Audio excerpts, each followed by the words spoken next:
And then on to your direct question, JD. We've done a lot of trial and error and experimentation over the years, and I think my mantra at this point has become be targeted, but simple. And I think everybody that's on this call, you're probably working in a channel capacity, and your biggest challenge is measuring impact of what you do. If you just do, say, closed business, it's very difficult to measure how that quarter or year is different based on the influence or impact of those incentives. So I tried, the more granular you can get, the better. However, you don't want it too complicated, because then the partners, if it's too complicated, they just kind of move on and go, I'll read that later, right? So I'm going to give you some examples of ways that we've been targeted, but simple. And if all you're going to do, for example, is something around closed business, do a subset of that. For example, if your board, your executive team wants you moving up market into larger opportunities, do a spiff with a threshold over everything over 20,000 users. So then if 10% of your business is typically users over 20,000 and that moves up to 15%, there's a measurable impact from that very simple incentive. And that's something that you'll get more internal kind of buy-in around moving forward.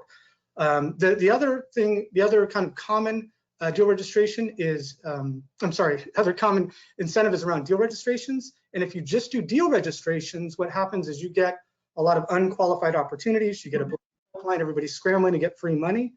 So the way that I tailor that, or we've done that over the years, is make it contingent on a demo or a POC. So that gives you two things. One, it's a customer that's willing to go to the next level to take a further look at whatever your technology is, and the partner's incentivized to advance the opportunity through that. Now onto some very specific ways that we at Securely have utilized incentives. We've done things around attach rate business. So if you've got a SKU that you think belongs in every quote and partners aren't putting it on there, maybe even your own salespeople aren't putting it on there, you could do a rebate around attaching that SKU to every quote. So for example, you do a 1% rebate on all business, and then if they attach this SKU, it moves up to 3%. And the hidden value in that is muscle memory. After that incentive is over, the partners are used to adding that on. They're used to integrating in the pitch and the conversation. So we found that to be a very powerful tool. And finally, this is more common, but we use it a lot, and that's around competitive takeouts. So if you feel either A, you're not doing as well against a particular competitor and you want to, or you feel they've got greater mind share with your partner community, or you see a vulnerability in a specific competitor and there's a time to really aggressively go after that, you put the incentive around that. So going back to what Simon was covering, he talked about the most important thing, which is defining a strategy and being kind of proactive versus reactive, right? Understanding what the outcome is, not just throwing money kind of generically out there and seeing what you get back. So that's the first thing, understand what the company is trying to accomplish.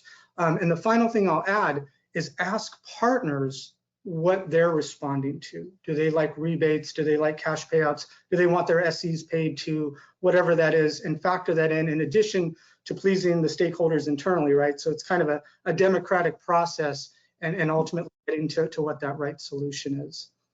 Hopefully that helps, JD.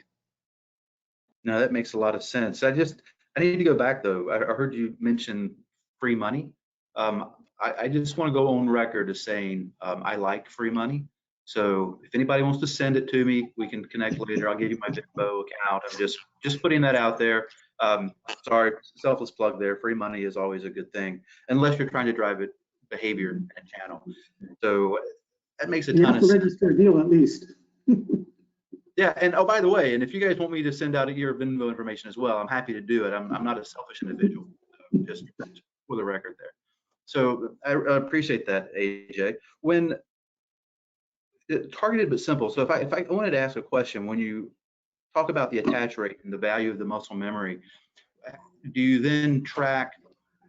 Because a lot of what we have to do in the channel is justify back to a CFO or to a sales org. This is why we did this. This is how this worked. This is the result.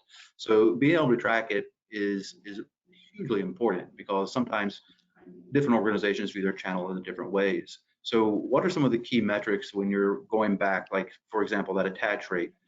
is that something that you're then able to report out against, and then you show the increase in that? So as you pull that spit back, but then the attach rate does, take us through that a little bit of how you show that. Yeah, so there's always forensics that you do at the end of every incentive.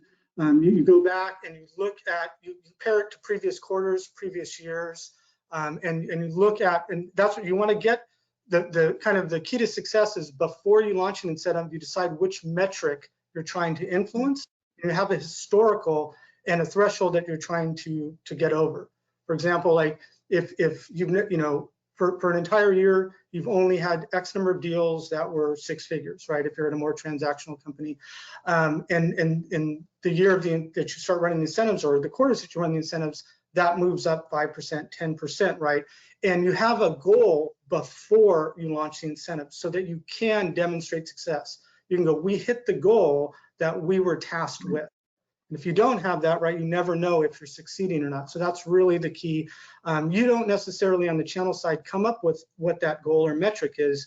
You just have to figure out the plan to achieve it. So that's usually you're asking, or it's a quid pro quo.